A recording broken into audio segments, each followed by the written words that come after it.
It's a matter of whether we trust in love and peace or whether we will be ruled by fear and apprehension.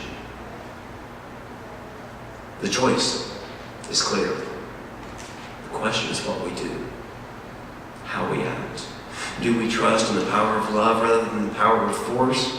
Do we trust that peace can only happen by peaceful means and never by war or violence or manipulation or cheating or coercion? Do we need to call ourselves, not just others, to repentance of our ways and ideas that separate or discriminate against any group of people? John the Baptist called us, all of us, the powerful and the powerless, to repentance and accountability to living by God's laws of compassion, of care for one another. Are we listening? Or do we take offense so as not to feel that we have to listen? Do we need a baptism of water that washes off the surface? Or do we need a baptism of fire that really goes to the depths of our character, that purifies our whole spirit so that we don't sin again? Do we need to rid ourselves of the notion that we were born sinners and can't help but sin? Or do we need to see that sin is often less personal and more social? That it's about policies and practice that we collectively, as well as individually, treat one another. Does any of this sound easy or comfortable? It surely does not. Not for me. I'm sure not for you either. And it didn't sound comfortable for the people that John the Baptist was speaking to either. Love and peace, it don't come easy. It is hard to live that way, to treat people the way they should be treated. Some statistics on war and peace. There's a group from England as well as Norway that collaborated together and tried to see how much war that we've had throughout the past.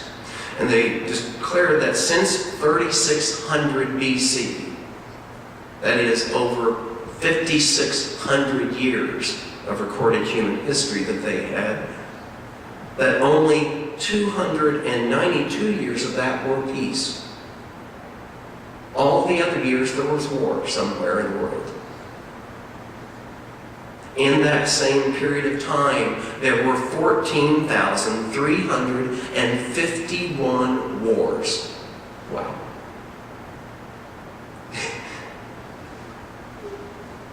Is that choosing love and peace? In that same period of time, they calculated that 3.64 billion people were killed in these wars. Billion, not million, billion.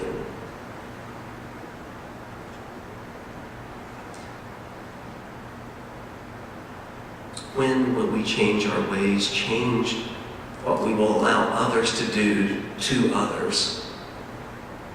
Are we willing to look away or to simply be quiet when we see injustice, even if it's been pronounced by people in our own government? Robert F. Kennedy had a quote that I want to share with you because I think it gets to the heart of the matter. Each time, he says, a person stands up for an ideal or acts to improve the lot of others or strikes out against injustice, he or she sends forth a tiny ripple of hope, crossing each other from a million different centers of energy and daring. Those ripples build a current that can sweep down the mightiest walls of oppression and resistance. May God bless us as we become those tiny ripples that become currents that sweep down all oppression in this world. For that is the only way that we will ever have love and peace. Let us prepare appropriately. May God bless us. Amen.